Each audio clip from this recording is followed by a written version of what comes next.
제가 하고 싶은 얘기를 떠들어대는 곧단 순서가 되겠습니다. 제가 하고 싶은 얘기라고 하는 것은 이 복음에 대한, 또 제가 이 생각하는 크리스천들을 하고자 하는 그런 어떤 그 본질적인 이야기들을 좀 쭉 지금까지 해 나가고 있습니다. 지금 성경에 대한 이야기를 제가 첫 시간에 했고, 요 시간에 그 다음에 두 번째로는 지난 시간에 이제 복음과 비복음을 가르는 척도, 그러니까 복음이라고 하는 것을 명확하게 신학적이고 논리적이고 성경적이고 기독교 역사적인 복음에 대한 명확한 이해를 지난 시간에 잘 길고 장황하게 제가 이야기를 했는데,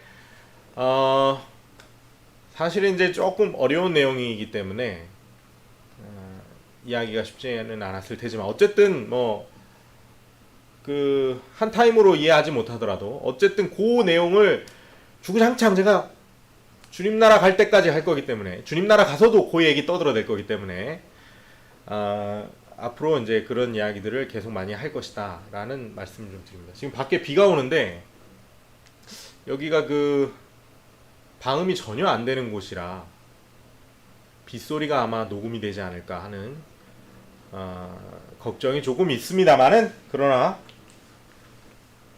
뭐 어차피 지금 화질도 엉망이고 음질도 엉망이지만은 뭐 열악한 환경 가운데서도 그래도 해보고자 하는 거기 때문에 크게 신경 쓰지 않고 하고 있습니다. 뭐 어쩔 수가 없어요. 지금 이것이 최선이기 때문에. 사실 요러한 이 정도의 열악한 도구를 가지고 이 정도 방송을 하는 것만 해도 어떻게 보면 대단한 참 창의력과 생산력이 아닌가, 제 개인적으로 그렇게 뿌듯해하고 있습니다. 지금 뭐 이 조명이나 이런 것도 스탠드, 집에 책상에 쓰던 스탠드, 그다음 안방에 쓰던 보조 조명 이런 거 갖다 놓고 지금 조명을 쓰고 있고, 지금 이 방송 송출하는 컴퓨터 같은 경우에도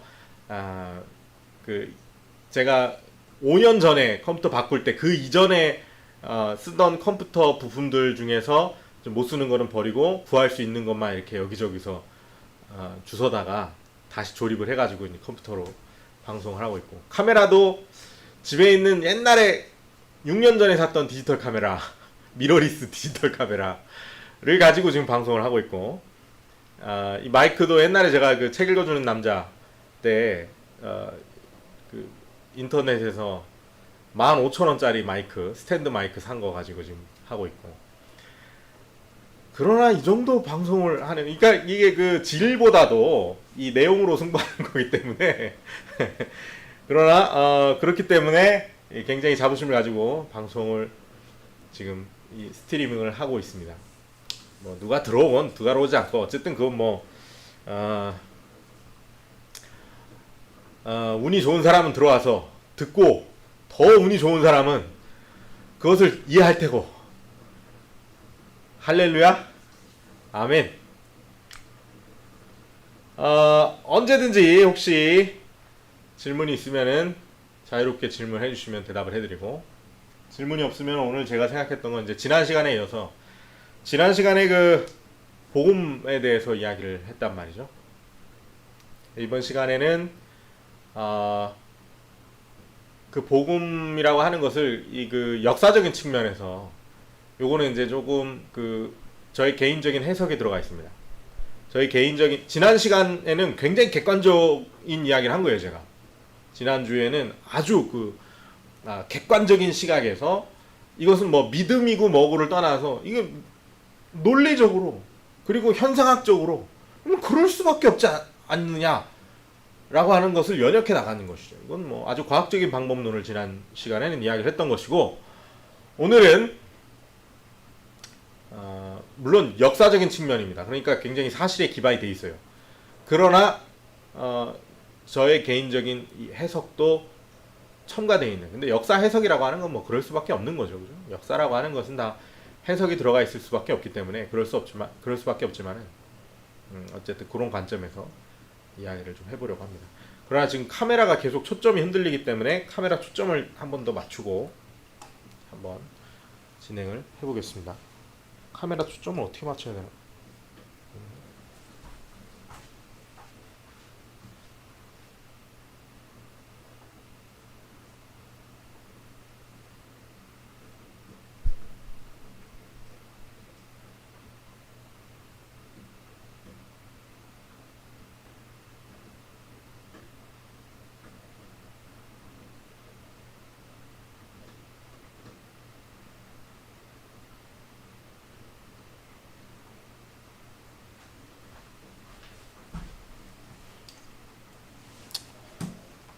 이 정도 하면은 얼추 맞지 않을까 싶습니다. 아, 밖에 비가 많이 옵니다. 오늘 어린이날인데 비가 많이 옵니다.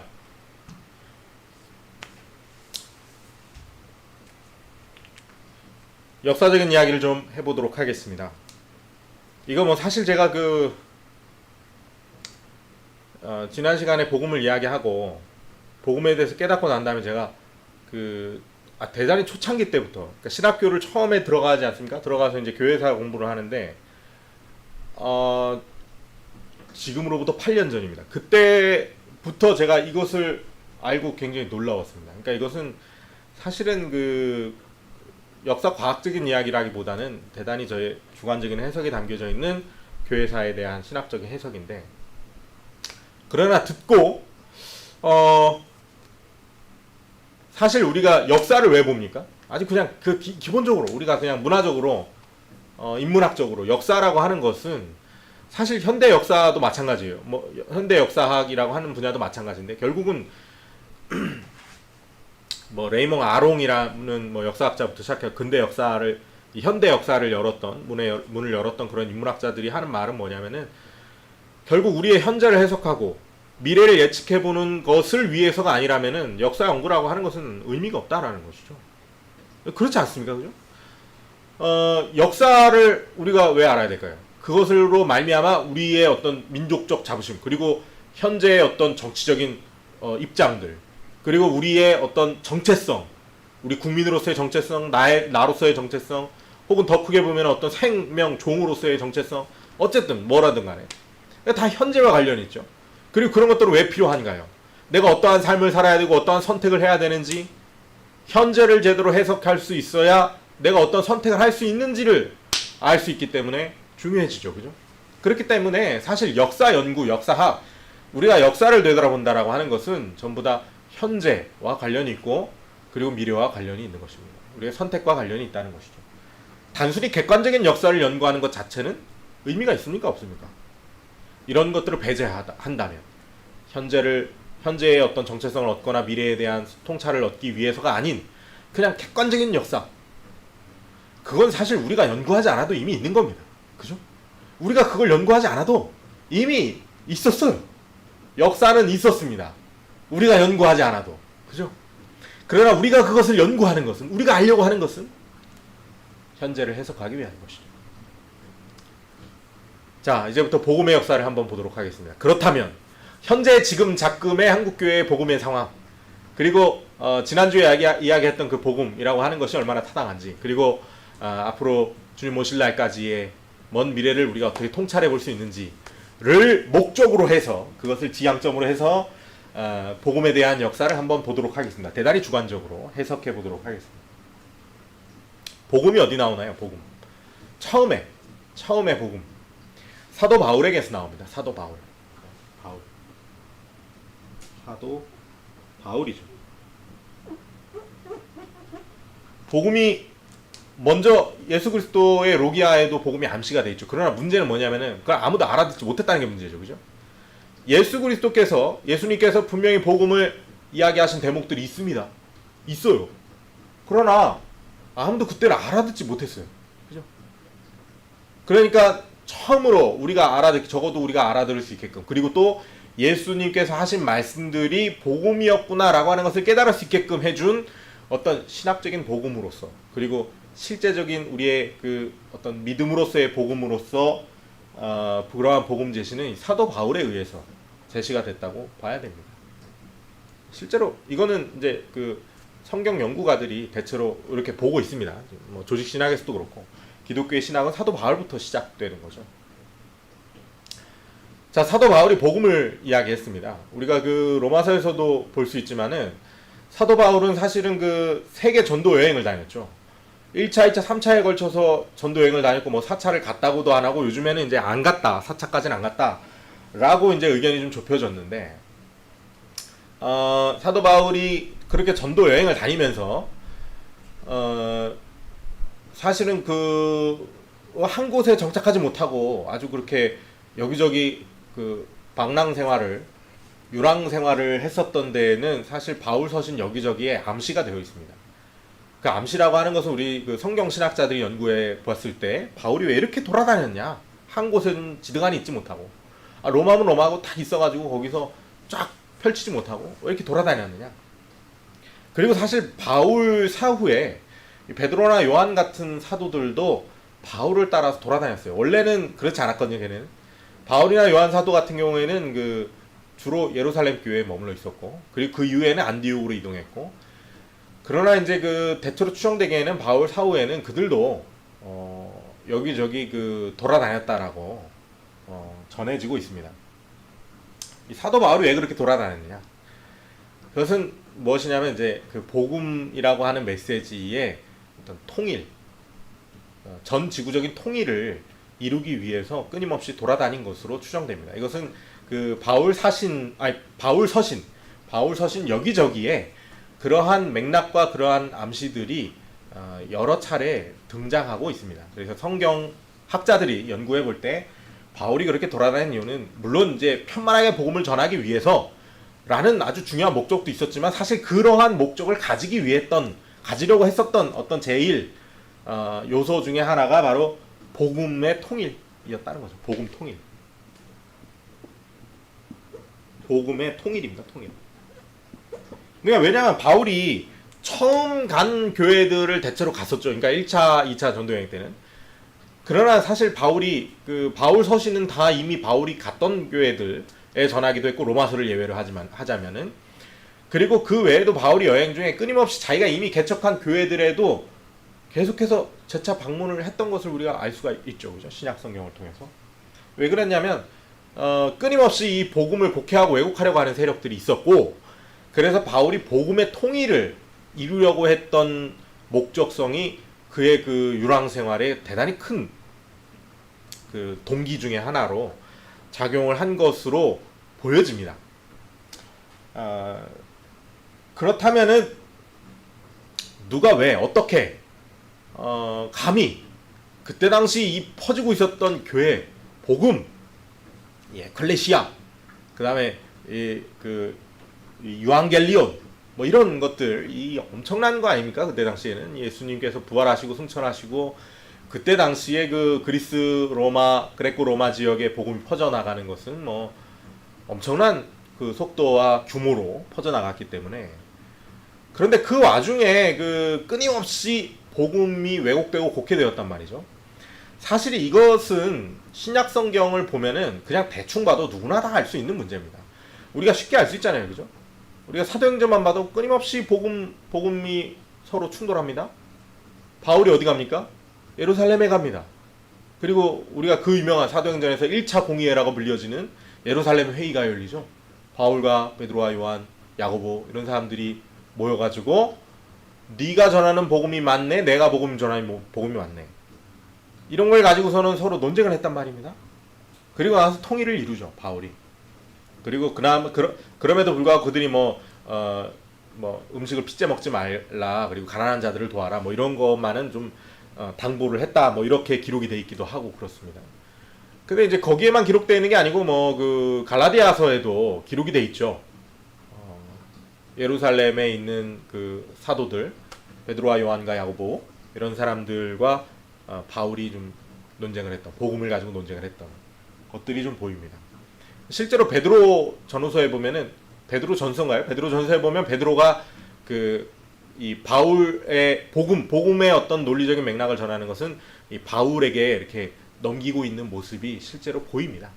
그러니까 바울은 끊임없이 복음을 통일하려고 했다라고 하는 것이고 그렇다면 오늘 이제 이 역사를 살펴보는 데 있어서 그가 통일하고자 했던 복음은 무엇이었으며 또 그가 통일을 할 수밖에 없게끔 왜곡시켜지는 복음은 무엇이었는가? 우리가 이 두 개를 보면 쉽지 않습니까? 하나가 헷갈리면은 그 반대편 배중률이라고 하는데 논리학에서는 그 배중률의 원칙에 있는 다른 명제를 증명하면은 그게 틀리면은 이게 맞는 거고 그게 맞으면은 이게 틀린 거고 이렇게 되는 거죠.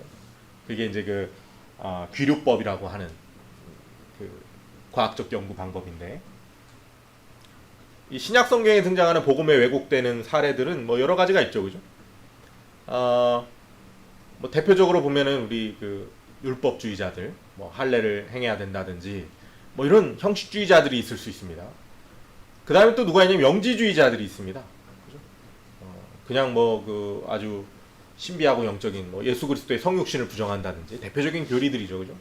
그 다음에 이제 뭐 그 이 땅에서의 윤리적인 행위 자체를 부정한다든지, 그래서 뭐 영적인 그 육체를 윤리적인 행위를 부정한다고 하는 것보다도 이 영지주의자들은 구체적으로 말하면 육체의 삶 자체를 부정한다 이렇게 보는 것이 가장 정확합니다.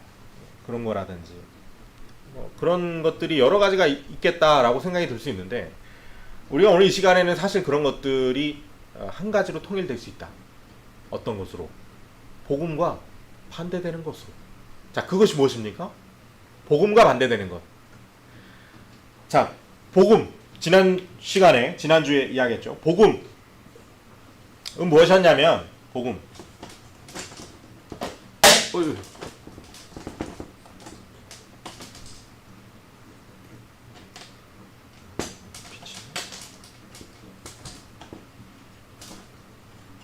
그렇죠.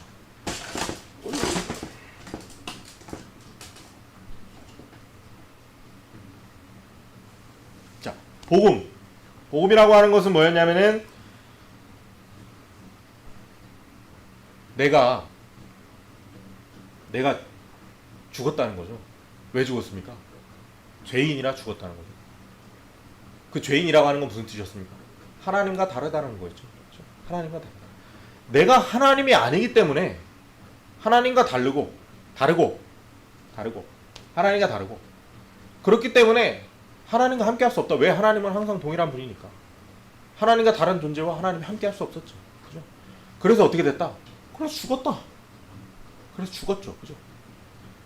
그리고 나서 죽었으니까 이제 끝났죠. 그죠? 끝났죠. 근데 뭘로 부활했다? 예수 그리스도로 부활했다. 그래서 나는 이제 예수 그리스도가 됐고 그래서 이제 하나님과 같기 때문에 삼위일체로 하나님과 같기 때문에 하나님과 영원한 삶을 살 수 있다. 영원히 함께 하게 되었다. 라고 하는 것이 복음입니다. 요것을 그 기독교 전통적으로 이것은 뭐 그 종교개혁자뿐만이 아니고 초대교회 때부터 전통적으로 그리고 사도 바울도 전통적으로 이 복음의 메시지 자체를 요약하는 아주 중요한 단어 하나가 있습니다. 헬라어로는 카리스라고 하는데 혹시 아십니까? 은혜죠. 은혜입니다. 은혜로 구원받았다. 뭐 이렇게 하죠. 그럼 종교개혁 시대 때 이신칭의다 그러죠. 이신칭의. 은혜로 믿음으로 그렇게 되었다. 뭐 이렇게 이야기해요. 그래서 이게 그 복음이라고 하는 것을 아주 단순하게 요약한 겁니다. 그럼 간단합니다. 이거하고 배중률의 원칙에 있는 거를 딱 보면은 거기 안에 복음을 곡해시키는 모든 다른 메시지들이 포함되어 있을 수 있어요. 그게 뭡니까? 은혜가 아님이죠. 은혜가 아님. 그죠? 은혜가 아님. 그래서 우리 그 존 버년이 쓴 철로 역정이라는 책의 주인공 이름이 뭐죠?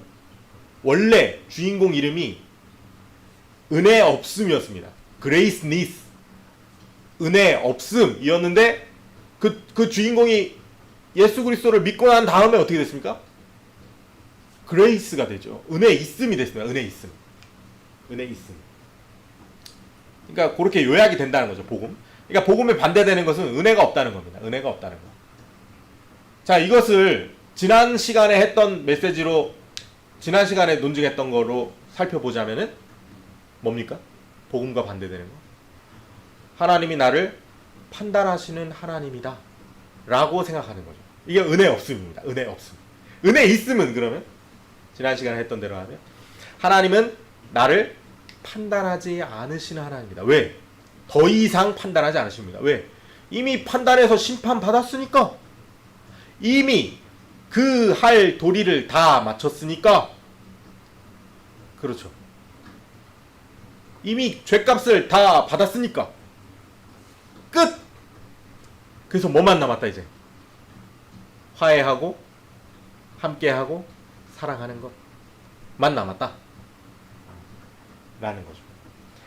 그러니까 우리가 기독교에서 용서라고 하는 개념을 잘 생각하셔야 됩니다. 우리가 그 용서라고 하는 단어도 오해가 굉장히 많은 단어거든요. 사실은 우리가 이거 그 내적 치유에서도 아주 중요하게 그래서 다루는 이유가 뭐냐면은, 이게 그 실제로 용서하면 우리 어떻게 생각하냐면 그걸 이해랑 헷갈려 해요. 항상 용서랑 이해랑 헷갈려요. 누군가 용서해라. 어렸을 때 나를 폭행했던 부모님을 용서해라.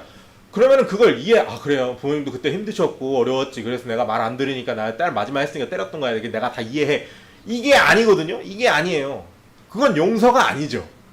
그죠? 그건 뭐예요? 판단이죠. 유죄 판단이죠. 무죄 판단. 내가 지금까지 유죄로 판단했는데 너를 그냥 무죄로 판단해 줄게. 이건 여전히 판단입니다. 그건 용서가 아니죠. 그죠? 그건 용서가 아닙니다. 용서는 뭡니까? 진짜 건강한 용서. 심리학에서는 이걸 분화라고 그러죠. 건강한 분화 상태다. 이렇게 이제 이야기를 하는데, 그게 뭘 말하는 거냐면, 오케이, 그래, 네가 나 때린 거, 너 잘못했, 넌 그건 나 잘못한 거야. 인정해요. 그러나 그때 그 사건으로 지금 내가 너를 미워할 필요는 없다라고 하는 것을 인정하는 게 용서입니다. 이게 분화예요, 분화. 네가 나한테 그렇게 했으니까 내가 고통스럽고 그래서 내가 그걸 복수하심에 너를 미워해야 돼? 아니, 그럴 필요 없어. 네가 나한테 분명히 잘못한 건 잘못한 거야. 그렇지만 내가 너를 미워해야 되는 것도 끊임없이 너에게 당하고 있는 거야, 지금 내가. 그러니까 나는 그걸 끊어버리고 나는 널 미워하지 않을래. 그렇지만 내가 너를 무죄 판결하는 거 아니야. 그 판결을 누구에게 맡긴다? 하나님께 맡기고 하나님이 하시겠지. 알아서 보응하시겠지. 그 사람이 예수 믿으면 2000년 전에 예수님이 당하실 테고, 예수 안 믿으면 자기가 당할 테고. 그죠? 그겁니다. 그게 용서예요. 용서라고. 그러니까 기독교에서 용서라고 하는, 하나님이 우리를 용서하셨다라고 하는 것은 그래 너 그럴 수도 있지 뭐 이게 아니고, 너 잘못했다. 너 지금 잘못했어. 분명히 너 벌 받을 거야. 너 2000년 전에 벌 받을 거야. 과거형과 미래형이 갑자기 짬뽕 되는 거죠. 그죠? 너 내가 반드시 징계한다. 내가 악인을 반드시 징계한다. 너 악인 반드시 징계한다. 언제? 2000년 전에 징계한다. 이겁니다. 이게 용서예요. 기독교에서 용서. 이게 복음이죠. 복음입니다. 사도 바울이 이 복음을 전하고, 그리고 끊임없이 이 반대되는 입장, 쉽게 말해서 우리가 지난주부터 계속해서 이야기했듯이 하나님이 더 이상 나를 판단하시는 하나님이 아니라니까 라고 바울이 이야기하고 다니고, 그것으로 복음을 통일하려고 계속해서 돌아다녔는데 끊임없이 곰팡이 피듯이 잡초가 올라오듯이 뭐가 드러나게 되냐면은, 야 그래도 하나님이 이거는 판단하시지, 할례 정도는 해야지 이러는 거죠. 야 할례 정도는 해야지. 솔직히 말해서 야 우리 선조들 다 할례 받았는데 할례 안 받으면 이거 하나님하고 같이 할 수가 없는 거야. 야 하나님이 아무리 예수 그리스도를 보내고 너 용서했다고 그래도 너 할례는 받아야 되는 거야. 하나님이 그거 하나는 본다니까? 이렇게 되는 거죠. 그러니까 바울이 승질나서 어떻게 합니까? 차라리 니들 그 지체를 잘라버리지 그러냐. 그러죠. 그죠? 아주 제가 좋아하는 말씀입니다. 마음이 시원해지죠. 그죠? 야 할례 가릴 것 같으면 차라리 그들은 그 지체를 잘라버리는 것이 낫겠도다. 야 뭐하러 그 조그만한 거 잘라내냐? 아예 다 잘라내버려. 하나님 싫어한다며. 다 잘라내버리지 못하러 그 조그만한 거 잘라내냐. 다 잘라내버리지. 이러는 거죠. 이제 사도 바울이 아주 위트 있죠. 그죠? 이겁니다. 이거 영지주의자들은 뭡니까? 영지주의자들은 똑같습니다. 하나님을 판단하는 하나님. 뭘로 판단합니까? 하나님. 나를 있는 그대로가 아니고 뭘로? 이 육체는 부정한 것. 그죠? 그리고 뭘 강조합니까, 이들이? 깨달음, 지식을 강조하죠. 어떤 높은 지식, 어떤 지고한 지식을 강조합니다. 그래서 이 지식으로 영적인 어떤 지식으로 구원받을 수 있다라고 보여요. 이것도 뭡니까? 거래죠, 거래. 내가 육체를 부정한 것으로 여기고, 그 다음 어떤 신성하고 영적인 깨달음을 얻으면 구원받는다. 거래 아닙니까? 그죠? 거래라고 하는 것은 다른 말로 바꿔 말하면 다 판단입니다. 우리 거래할 때 뭐 할 거예요? 편의점 가서 콜라 먹을까 사이다 먹을까 딱 볼 때 가격표를 딱 보죠. 그죠? 야, 둘 다 먹고 싶은데 콜라가 1,000원이 더 비싸네. 판단합니다. 그죠?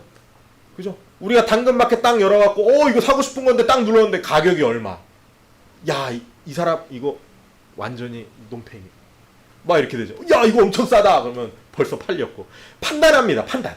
거래는 다 판단이에요. 판단. 하나님을 판단하는 하나님으로 만들어버립니다. 이게 이제부터 우리가 교회사 전체를 볼 겁니다. 끊임없이 이게 들어옵니다. 바울이 잘라내고 바울이 갈라디아서를 썼습니다. 그러면 더 이상 율법주의자들이 교회에 안 들어왔습니까? 갈라디아서 이후에 율법주의자들이 교회에 안 들어왔어야 돼요. 아니요, 그렇지 않았습니다. 들어왔습니다. 율법주의자들은 끊임없이 들어왔습니다. 2000년 교회사 역사 동안 끊임없이 들어왔습니다. 영지주의자들이 안 들어왔습니까? 아니요, 계속 들어왔습니다.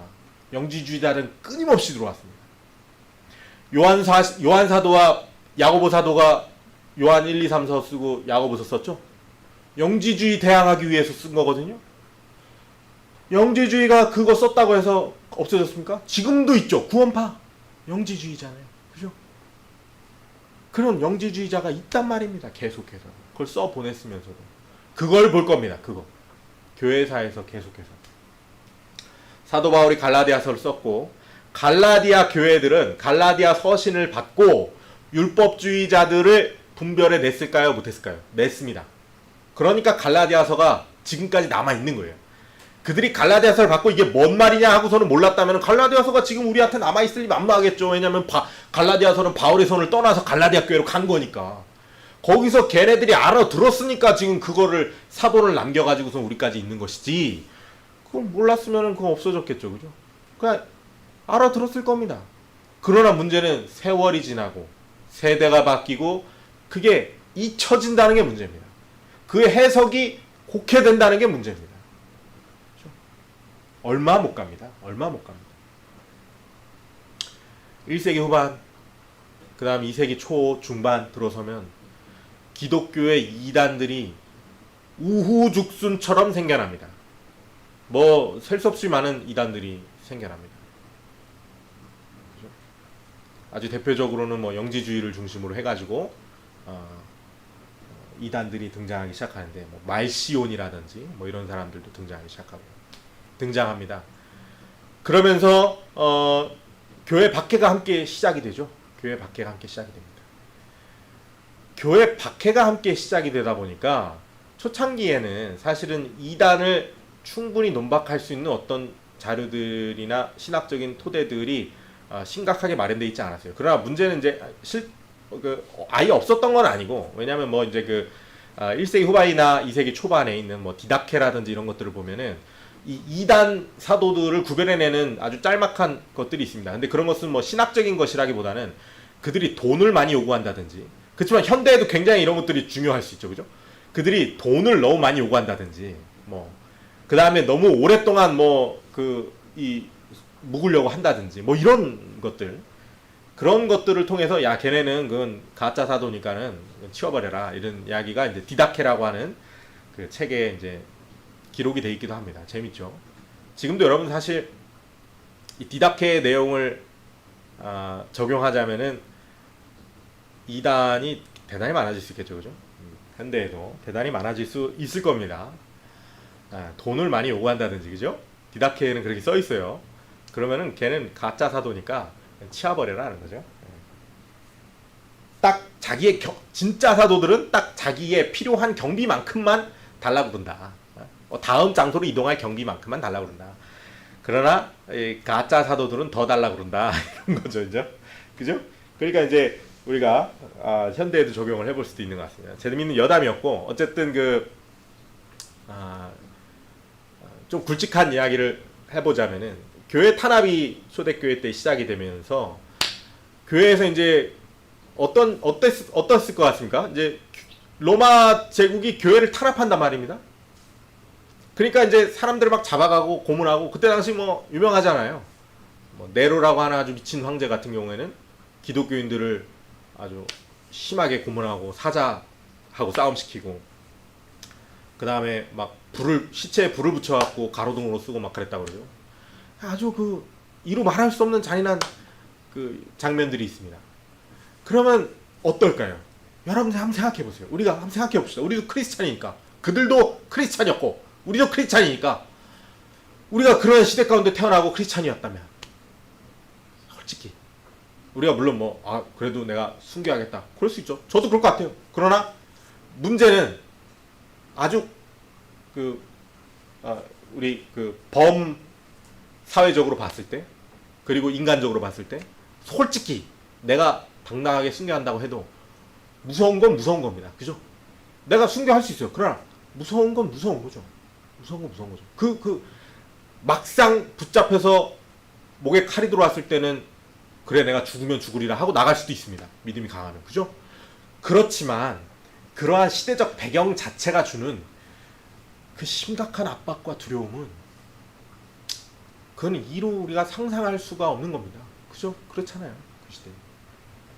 그러다 보니까 실제로 교회에는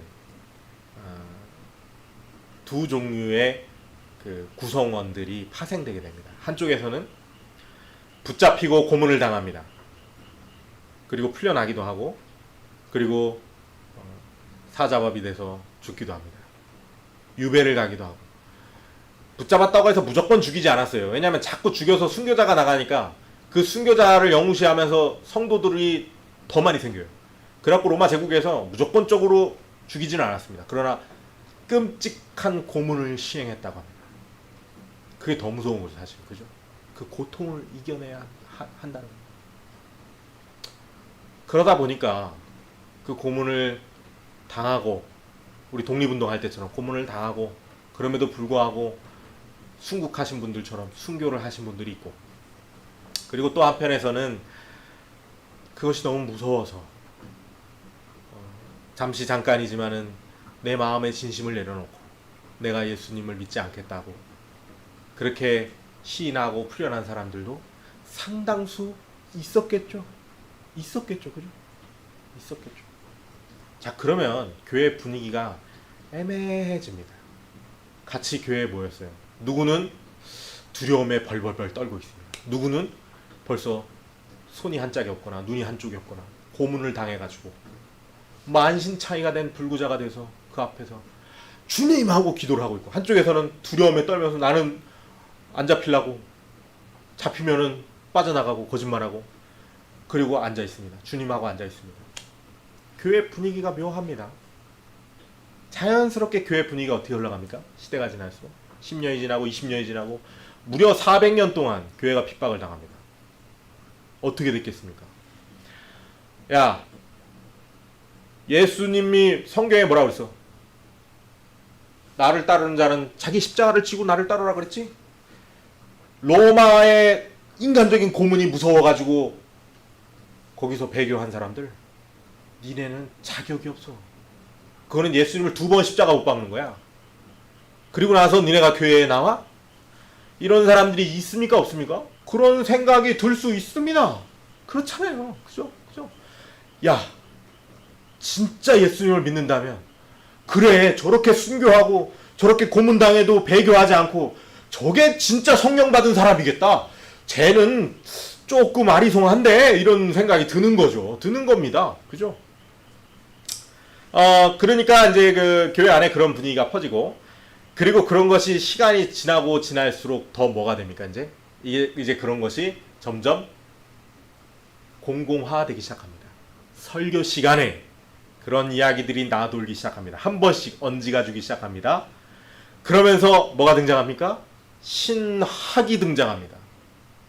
예수 그리스도를 한 번이라도 배교한 사람은 다시 구원받을 수 없다 라고 하는 신학이 생겨납니다. 가장 대표적으로 이레니우스라고 하는 신학자가 등장을 합니다. 오리겐이라고 하는 사람도 거기에 좀 편승을 했었던 것 같기도 합니다. 그러던 와중에 갑자기 교회에 자유가 찾아옵니다. 우리 콘스탄티누스라고 하는 로마 황제에 의해서 종교의 자유가 선포됩니다. 그것은 하루아침에 일어난 일이었어요. 하루아침에.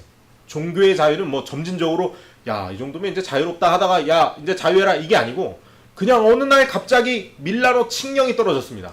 오늘부로 교회 다닌다고 해서 붙잡혔던 사람들 다 풀어줘. 더 이상 교회 다닌다고 붙잡지 마. 라고 로마 전역에 칙령이 내려집니다. 바로 어젯밤까지 내가 오늘 죽네 내일 죽네 하고 감옥 안에서 고문당하던 크리스천들이 하루아침에 다음날 그냥 풀려나 버렸어요. 얼떨떨하죠. 그 칙령이 발표되고 난 그 주일에는 교회가 아마 미어 터졌을 겁니다. 왜?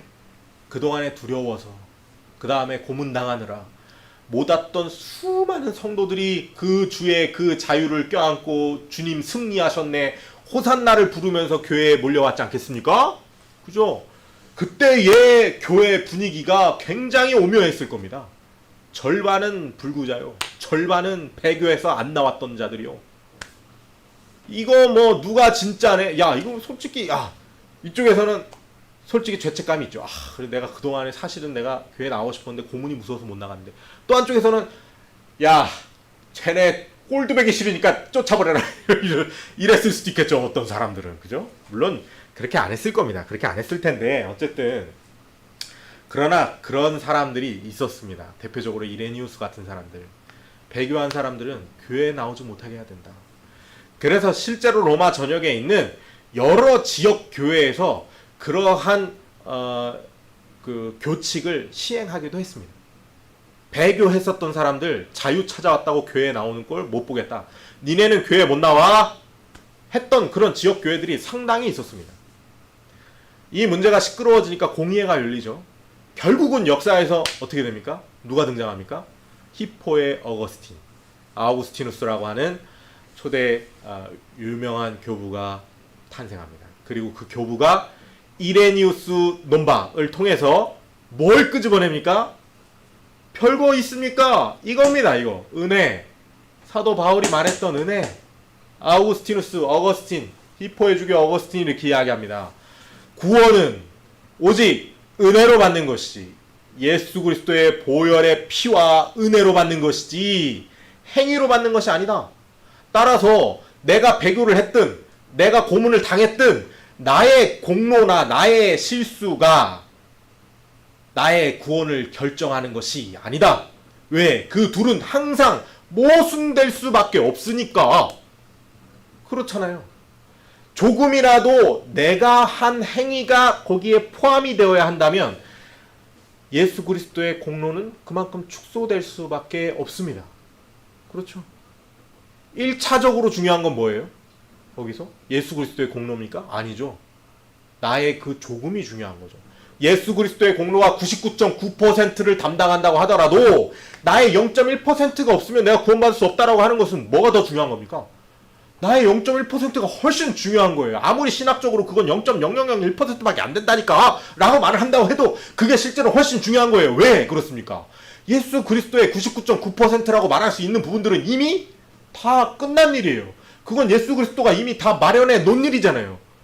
그게 중요합니까? 그건 이미 있는 일인데 지금 여기에 이미 있는데 중요한 건 뭡니까? 내가 떠먹는 게 중요한 거죠. 그죠? 그러니까 내 공로가 아무리 작다라고 떠들어댄다고 하더라도 결국은 내 공로가 0.00001%라도 필요하다면 그것은 예수 그리스도의 공로를 인정하는 겁니까? 안 하는 겁니까? 안 하는 거예요. 왜? 내가 중요해지는 거니까 그건. 0.0001%의 공이라니까 공로라니까 내 선택이라고 하는 건 그렇게 말할 수가 없다니까요. 그렇게 말을 해도 결국 결정적인 건 뭡니까? 나의 어떤 조금이에요. 나의 어떤 조금. 그러니까 예수 그리스도의 공로, 은혜라고 하는 것을 말할 수 있지만 필연적으로 0.00001%라도 나의 조금이 들어가면 안 되는 논리적 구조를 가지고 있습니다. 그걸 히포의 주교인 어거스틴이 이야기하고 나서는 겁니다. 그걸로 이레니우스 논박을 하는 겁니다. 그래서 결국은 역사상 교회는 다시 복음을 회복합니다. 그래, 배교했던 자들도 괜찮아, 다시 나와. 예수 그리스도께서 그 모든 눈물을 다 닦아 주시리라 말합니다. 자, 역사가 진행됩니다. 계속해서 이런 일은 반복됩니다. 역사상 재밌는 일들이 많죠. 끊임없이 뭐가 등장합니까? 이단이 등장합니다. 문제는 항상 거기에 있습니다. 이단이 처음에는 이단인 줄 모른다는 데에 있습니다. 자, 이게 중요합니다. 이단이 처음에는 이단인 줄 모른다는 데에 있습니다. 제가 지난번에 설교 때도 한번 이야기를 했는데, 신천지니 뭐 정명석이니 여러분 당연히 중요하죠. 그러나 그것은 상식적인 수준에서 중요한 겁니다. 그러나 정말 크리스천이 된, 굳건한 예수 그리스도의 성령 가운데 들어온 사람은 그것 플러스 사실 더 중요한 게 있습니다. 그건 이미 드러난 이단이고 드러나지 않은 이단이 있죠. 아직 역사상 그것이 이단인지 뭔지 분간이 안 될 때, 교회 역사에서 항상 그때가 문제였습니다. 자, 중세 때도 마찬가지입니다. 이단들이 등장합니다. 뭐 왈도파, 발도파 막 이런 사람들이 등장하죠. 근데 처음엔 그들이 이단인지 압니까, 모릅니까? 처음엔 모르죠. 처음엔 모릅니다. 근데 문제가 뭡니까? 그들이 항상 들고 나오는 무기가 뭡니까? 그들이 항상 들고 나오는 무기, 도덕성입니다. 도덕성. 중세의 신부들은 교회가 세금 징수의 역할을 떠맡게 되니까 점점 배따지가 불러옵니다. 살이 쪄오고 민중들과 구별되기 시작합니다. 그러나 왈도파라고 불려지는 이들은 맨발로 다니면서 길거리의 불황자의 상처에 난 고름을 입으로 짜 빨았다고 합니다. 여러분, 어떻게 그게 예수님이 더 가깝다고 생각하지 않을 수 있겠습니까? 여러분이 그 시대에 그 마을에 살았다면 그 사람이 이단인지 아닌지 어떻게 알아? 모르단 말이야. 그때는, 처음에는 그잖아요. 근데 수도자라고 해서 나는 예수 그리스도의 진리를 전한다라고 이야기하고, 저 사람이 어떤 수도자의 한 인물인가 보다, 어떤 수도원에서 온 사람인가 보다 해서 봤더니 세상에 여기 성당 교회에 다니는 그런 신부들이랑은 잽이 안 돼. 이 사람은 진짜 천사인 것 같아. 예수님이 진짜 이 안에 성령이 들어가 있는 것 같이 너무 온유하고 선하고 가난하고 청렴하고 또 우리같이 부족하고 가난하고 무식한 사람들을 돌보아주고, 그러면 어떻게 거기 그게 진짜라고 생각하지 않을 수 있겠냐고요. 그잖아요.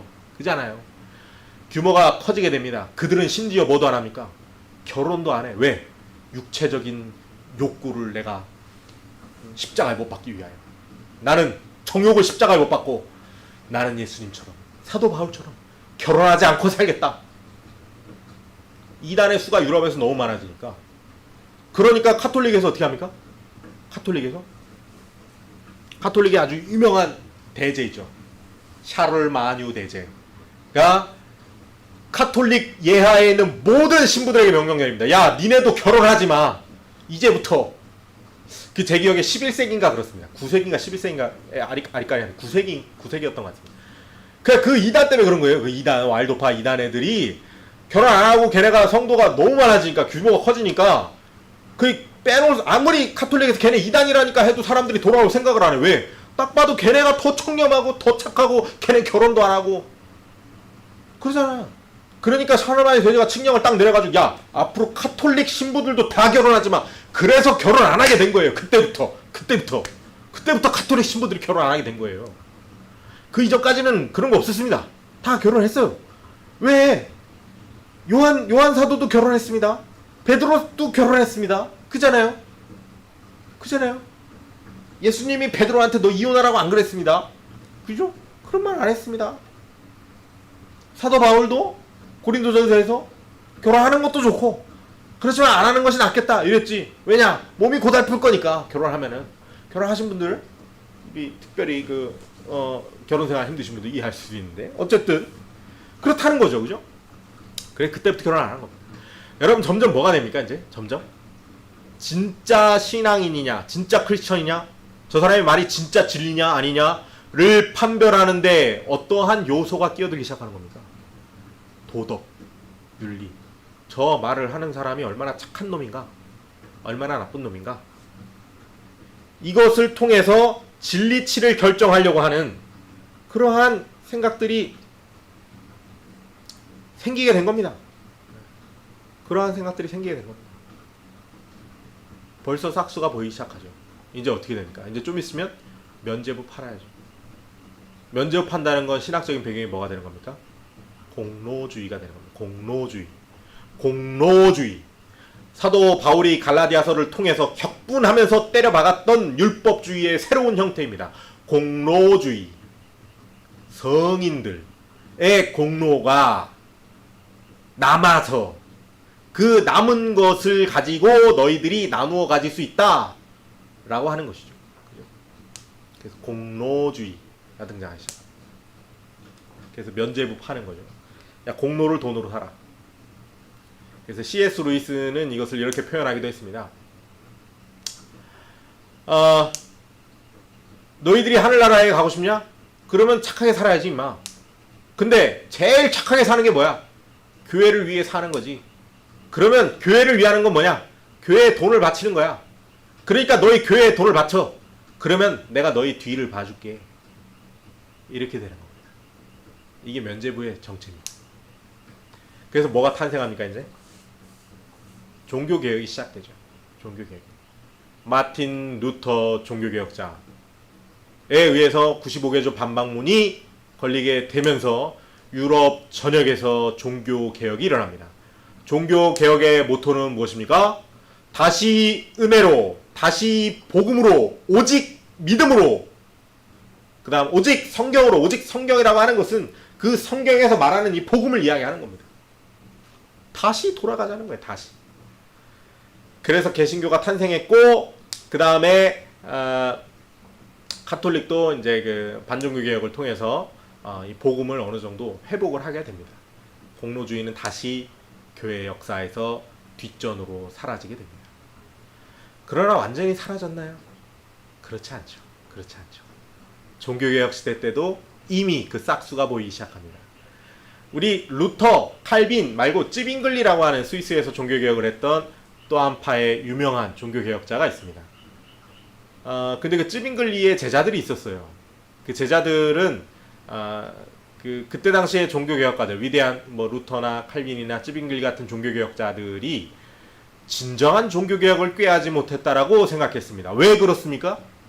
그들이 여전히 관료 후원적 종교개혁을 하고 있었기 때문입니다.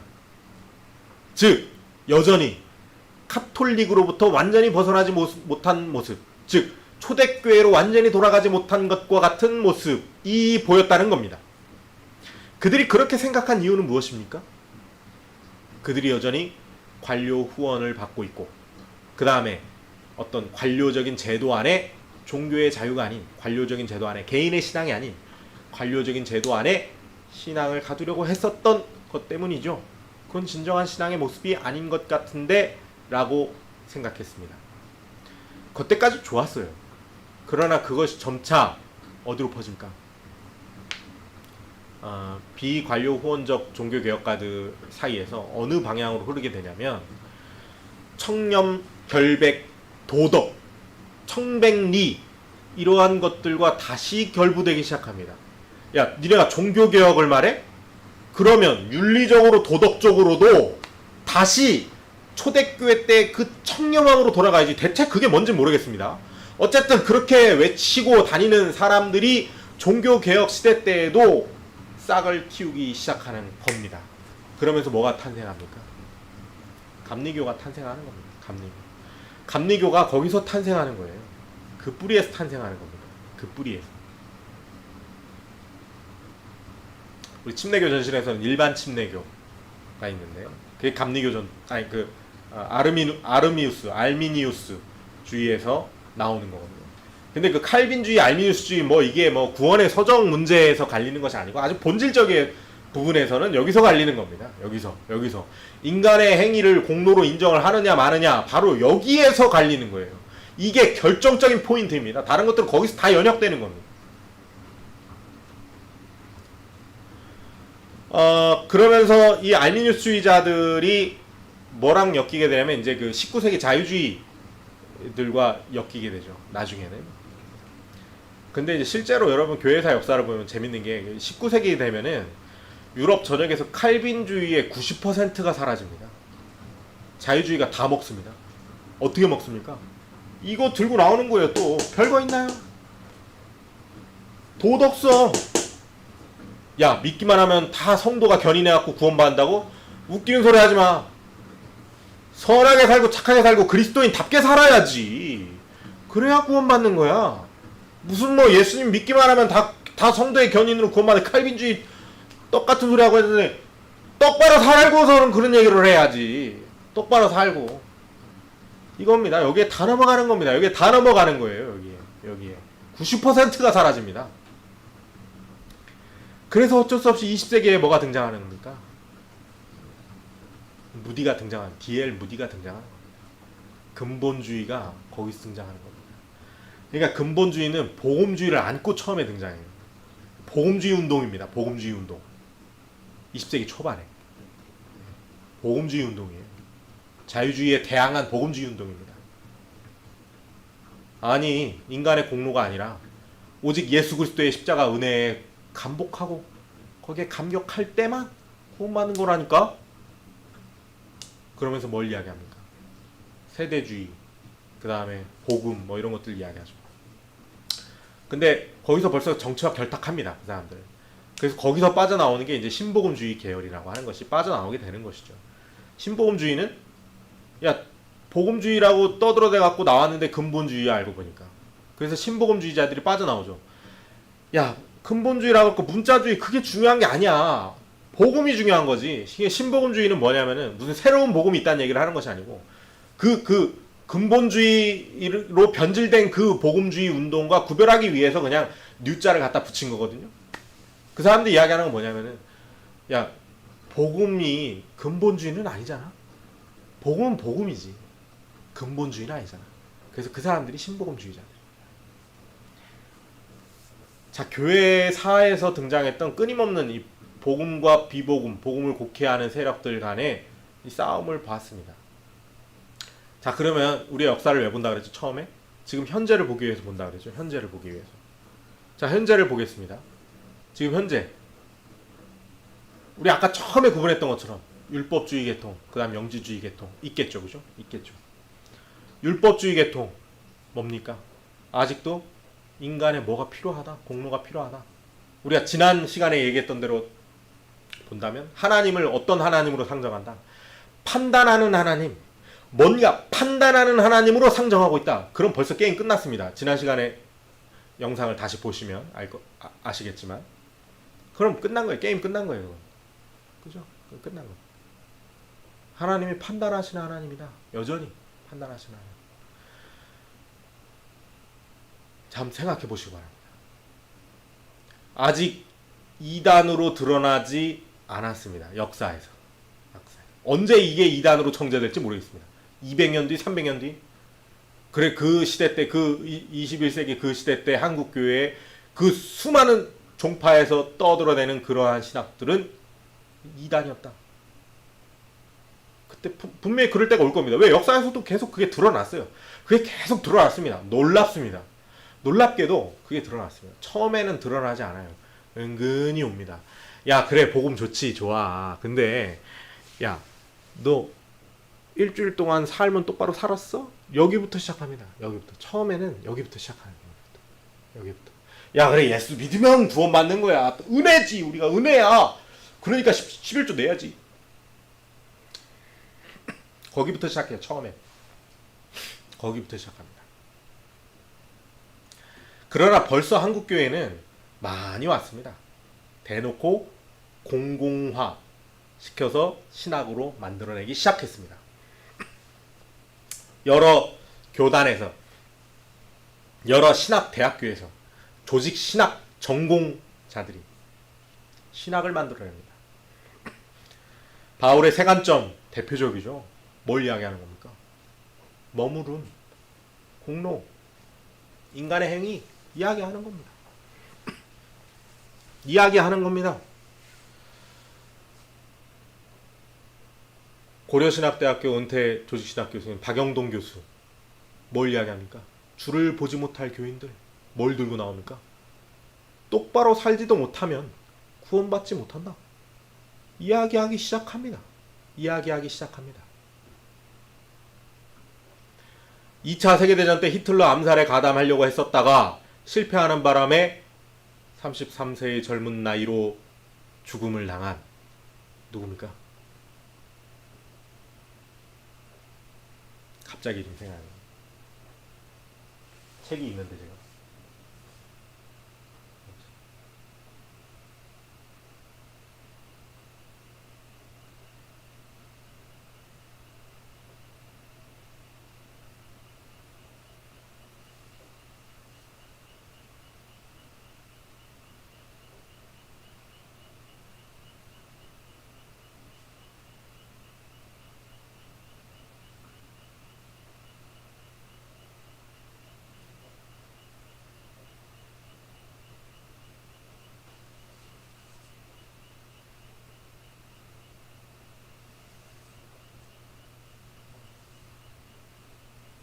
갑자기 생각이 안 나요. 어쨌든 뭐 그 사람 뭐 다들 아시겠지만 그다음 존 스토트 뭐 이런 사람들, 그다음에 유진 피터슨 이런 사람들 다 뭐 이야기하는 사람들입니까? 윤리 도덕 이야기하는 사람들이죠. 윤리 도덕 이야기하는 사람들입니다. 뭐 윤리 도덕을 이야기하는 것이 나쁘다는 이야기를 하는 게 아닙니다. 그것과 무엇을 결부시키기 때문에, 구원을 결부시키기 때문에, 그것은 우리가 지금까지 계속 이야기했던 바, 그건 방법이 없습니다. 그럼 게임 끝이에요. 윤리 도덕과 구원을 결부시키는 순간 그 사람들이 상정하고 있는 하나님은 어떤 하나님입니까? 판단하는 하나님이죠. 그러면 어떻게 구원받습니까? 우리 지난 시간에 영상 다시 보시면 압니다. 방법이 없어요. 그건. 뭐 이게 거기에서 논리적 모순에 빠지지 않고 이야기할 수 있는 방법이 없습니다. 그건. 방법이 없어요.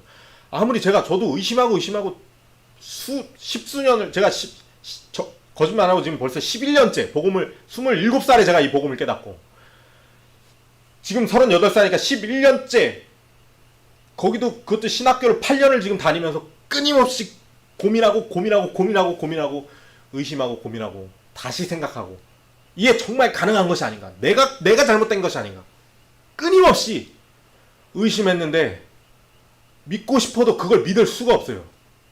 그게 불가능해요. 도저히 불가능해요. 그건 말이 안 돼. 논리적으로도 불가능하고, 그리고 제가 만나고 있는 실제 저의 삶 가운데 함께 하시는 하나님과도 일치하지 않고, 그리고 성경적으로도 맞지가 않아. 그건 제가 볼 때는. 그러니까 이게 뭔가 그러니까 둘 중 하나죠. 제가 심각하게 뭐에 씌었던가 아니면 그들이 씌었던가. 이건 배중률의 원칙 안에 있습니다. 제가 볼 때. 배중률의 원칙 안에 있습니다.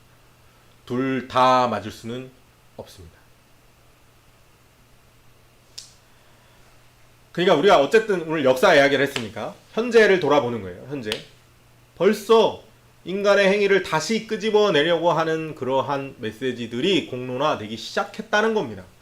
그래서 놀라운 건 현대에 이레니우스를 재평가합니다. 이레니우스를 재평가합니다. 현대에.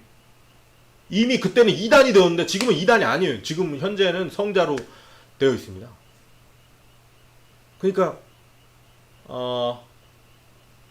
우리가 이걸 역사적인 시각에서 볼 수 있어야 됩니다. 작금의 신학, 작금의 한국 교회에서 울려 퍼지는 복음 다시 봐야 됩니다. 다시 봐야 됩니다. 다시 역사적인 관점에서 우리가 어느 시대에 있는지, 어느 시점에 있는지. 우리는 세대주의를 생각하는 크리스천은 세대주의를 옹호하지 않습니다. 세대주의 관련된 어떤 신학적인 맥락 가운데 그런 것들을 유의하지 않습니다. 유념하지 않습니다. 그러나 분명한 것은 역사상 반복되는 패턴입니다. 복음을 이야기하고 그 복음이 곡해되고 왜곡되는데 그 왜곡되는 방향은 다 뭐다? 선하고 윤리적이고 도덕적인 방향으로 왜곡됩니다. 그것과 구원을 결부시킵니다. 종국에는. 그리고 그것은 반드시 역사에서 예수님께서 놀랍게 이야기하셨던 것처럼 공중권세 잡은 자가 교회의 권위를 깨지 못한다. 교회는 아무리 걔네가 교회 이걸 가지고 끄집어 들어와도 시끄러웠다가도 다시 회복됩니다. 다시 복음이 일어날 겁니다. 그때에 여러분들이 그때가 좀 빨리 오면 좋지만 그때 여러분들이 그 시대에 걸쳐 있지 못하게 된다면 너무 안타까운 일이 아닙니까? 그러니까 이 시대에 적어도 이 영상을 보시는 분들은 부디 지금이라도 내가 그동안 그래 예수 그리스도를 믿는다는 것, 크리스천이 된다는 것, 그것은 반드시 나의 삶 가운데 윤리적인 행위, 그리고 선하고 도덕적인 삶, 순종적인 삶, 교회를 섬기는 삶과 결부되어 있어야 하는 것이 마땅하지라고 착각하고 계셨다면 오늘 밤 다시 생각하시기 바랍니다. 한번 생각해 보세요. 내가 예수 그리스도의 은혜를 믿고 있는가? 아니면 그냥 그럴듯한 윤리 도덕을 믿고 있는가? 내가 나의 삶의 윤리적인 도덕과 더 나아지는 나의 자존감을 얻기 위한 교만과 자만을 위해서 신앙을 선택하는 것인가? 아니면 예수 그리스도께서 나를 위해 죽으신, 십자가에 못 박히셔서 죄인된 나를 죽이신, 나를 대신하여 죽으신 그 공로에 감격해서 하나님을 사랑할 수밖에 없게 된 것이 아닌가. 우리가 다시 생각해 보아야 할 것 같습니다. 그리고 이 역사를 통해서 우리가 현재를 봤고 그리고 미래를 봤습니다. 지금 현재 제가 볼 때 물론 많은 교회에서 또 많은 유튜브 매체에서 저와 동일한 이 복음을 이야기하고 있는 것을 봅니다.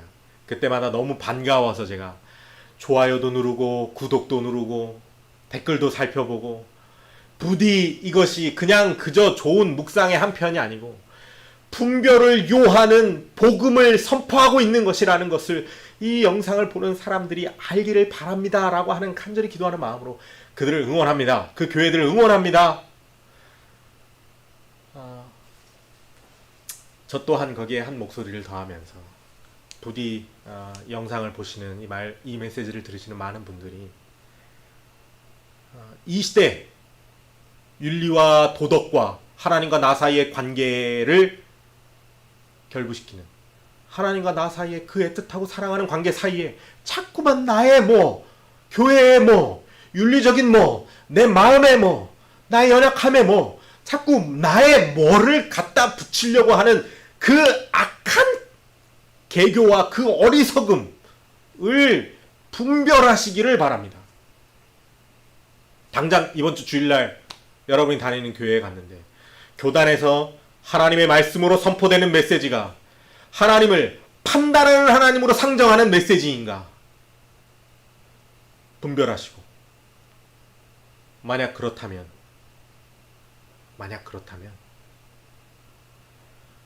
사이좋게 그 교회에서 지내시기 바랍니다. 무슨 말입니까? 행패 부리고 싸우라는 얘기가 아닙니다. 그렇죠? 어쩔 수 없는 안타까운 마음을 가지고, 그래, 모르는구나 여기도. 그거 어쩌겠습니까? 그렇지 않은 교회를 찾기가 어려운데 그렇지 않습니까? 그러니까 우리가 누가 왜 그렇지 않습니까? 우리가 그죠? 우리가 그 가운데서, 그러나 중요한 것은 무엇입니까? 거기서 야 이 거짓말하지 마라 집어 던지라는 얘기가 아니고, 그게 아니고 중요한 것은 항상 두루 화목하게 지내면서, 중요한 것은 나의 영향력이 되는 그 범위 안에서, 내가 주일학교 교사라면 내가 훈련하는 아이들, 내가 1:1 제자양육 양육자라면 내가 맡은 동반자들, 또 우리 가족들, 또 나의 친구들, 교회에서 가깝게 지내는 분들, 내가 알고 있는 이 복음을 이야기해 줄 수 있다면 그것이 가장 바른 태도가 아닐까. 복음을 알고 있고 또 복음을 알고 있는 가운데 율법주의가 판을 치는 세상을 살아가는 이 시대의 크리스천들은 그것이 가장 올바른 태도가 아닐까 생각합니다. 생각합니다. 그러다가 다시 교회사가 진행이 되고 결국은 이것이 공공연하게 분별이 되어서 야, 교회 안에서 행위 말하지 마. 야, 교회에서 행위를 말해야지. 이 두 세력이 싸우게 됐을 때 그때에는 우리가 당당하게 이야기할 수 있을 겁니다. 그때 그 설교는 틀린 설교다. 잘못된 설교다. 다른 설교가 아니고 틀린 설교다. 그것은 말할 수 있을 겁니다. 어쨌든 우리가 오늘 복음의 곡해에 대한 교회사의 역사를 살펴봤습니다. 오늘 끊임없이 왜곡되고 변질되고 그러나 다시 회복되는 교회사의 한복판을 살고 있는 우리가 과연 그 주기의 어느 시점에 있는가를 생각해 봐야 한다는 것이 오늘 저의 이 주저리 떠드는 말의 가장 핵심일 것이고, 그 다음에 무엇보다도 그러한 분별하는 힘을, 그 지혜를 하나님께 주시기를 간절히 기도하는 바입니다.